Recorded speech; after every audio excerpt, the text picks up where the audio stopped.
पिछले कुछ समय से सोशल मीडिया पर अगर किसी के नाम की सबसे ज़्यादा चर्चा हो रही है तो वो है अभिजीत दीपके और उनकी कॉकरोच जनता पार्टी यानी कि सीजेपी। शुरुआत में लोगों ने इसे एक मजाक, मीम पेज और सोशल मीडिया ट्रेंड माना था, लेकिन अब मामला उससे काफ़ी आगे निकलता नजर आ रहा है। ऐसा लग रहा है जैसे ये पूरा का पूरा ऑनलाइन मोमेंट ज़मीन पर उतरने की कोशिश कर रहा है। वजह है अभिजीत दीपके का नया ऐलान। दीपके ने कहा है कि वो 6 जून को अमेरिका से भारत लौटकर दिल्ली में एक पीसफुल प्रोटेस्ट करेंगे और शिक्षा मंत्री धर्मेंद्र प्रधान के इस्तीफे की मांग करेंगे। सोशल मीडिया पर अपना वीडियो शेयर करते हुए दीपके ने कहा कि अब समय आ गया है कि हम सभी भारतीय संविधान के मार्ग पर चलते हुए एकजुट हो और शांतिपूर्वक धर्मेंद्र प्रधान के इस्तीफे की मांग करें। अगर हम सब मिलकर आवाज उठाएंगे तो उन्हें हमारी बात जरूर सुननी पड़ेगी। उनके हिसाब से हर साल देश भर में लाखों बच्चे अलग अलग एग्जाम्स के लिए सालों तक मेहनत करते हैं। करीब 22 लाख बच्चे नीट से जुड़े हुए हैं, 17 लाख बच्चे सीबीएसई से, 16 लाख बच्चे सीयूईटी और लगभग 40 लाख बच्चे एसएससी जीडी के एग्जाम की तैयारी कर रहे हैं। अगर इन सभी को मिलाकर देखा जाए तो 1 करोड़ से ज्यादा बच्चों का भविष्य इन एग्जाम्स और उनके जुड़े सिस्टम पर टिका हुआ है। अगर इतनी बड़ी बड़ी चूक हो जाती है तो फिर किसी ना किसी को तो उसकी जिम्मेदारी लेनी चाहिए। अगर इतने बड़े ब्लंडर के बाद भी एजुकेशन मिनिस्टर रिजाइन नहीं करते हैं तो क्या देश में अकाउंटेबिलिटी नहीं बची? Hello everyone, I have decided to come back to India. Yes, मैं अपने देश, अपने घर इंडिया वापस आ रहा हूँ एजुकेशन मिनिस्टर धर्मेंद्र प्रधान का रेजिग्नेशन मांगने के लिए। इतने दिन से आप सब देख ही रहे हो कि हम सोशल मीडिया पर आवाज़ उठा रहे हैं कि पेपर लीक के कारण जिन नीट के बच्चों ने सुसाइड की और जो लाखों स्टूडेंट्स की मेहनत बर्बाद हुई है, उसके लिए तो धर्मेंद्र प्रधान को रिज़ाइन करना ही चाहिए। 8 लाख बच्चों ने हमारी पिटीशन साइन की है। Crores of people have supported this demand on social media as well.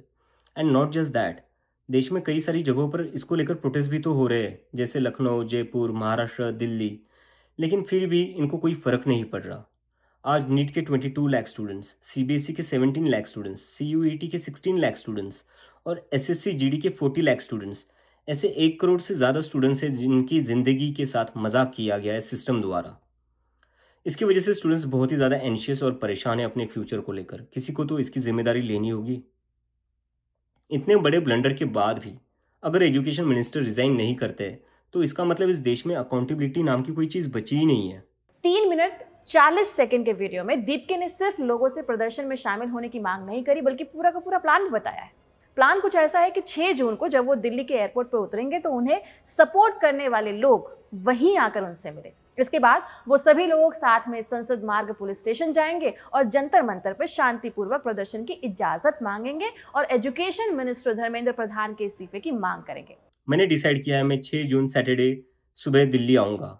आप सब मुझे एयरपोर्ट पर मिलिए। हम सब मिलकर पार्लियामेंट स्ट्रीट पुलिस स्टेशन जाएंगे और वहाँ पर जंतर मंतर पर एक पीसफुल प्रोटेस्ट करने के लिए परमिशन मांगेंगे। इंडिया का कॉन्स्टिट्यूशन हमें राइट देता है कि गलत के खिलाफ हम पीसफुल तरीके से अपनी आवाज़ उठा सकते हैं। उसी कॉन्स्टिट्यूशन के अकॉर्डिंग हम अपनी आवाज़ उठाएंगे और मैं उम्मीद करता हूँ जितने भी कॉकरोच जनता पार्टी के सपोर्टर्स हैं और जितने भी स्टूडेंट्स और यूथ इस सिस्टम से परेशान हैं वो इस प्रोटेस्ट में शामिल होंगे। आपको बता दें कि कॉकरोच जनता पार्टी की शुरुआत 16 मई 2026 को सोशल मीडिया से शुरू हुई थी। शुरुआत में नाराजगी और सिस्टम पर तंज कसने वाला पोस्ट शेयर किया करता था, लेकिन देखते ही देखते इसके फॉलोअर्स करोड़ों में पहुंच गए। प्लेटफॉर्म के पोस्ट सरकार और एग्जाम सिस्टम पर सवाल उठाते थे। फिर मई के आखिर में इस पूरे मामले में एक नया ट्विस्ट सामने आया जब सीजेपी का एक्स अकाउंट ब्लॉक कर दिया गया। अभिजीत दीपके ने इसका विरोध करते हुए कहा कि ये लोगों की आवाज को दबाने और लोकतांत्रिक अधिकारों पर हमला करने जैसा है। इसके बाद उन्होंने दिल्ली हाई कोर्ट का रुख लिया और अकाउंट को दोबारा चालू करने की मांग की।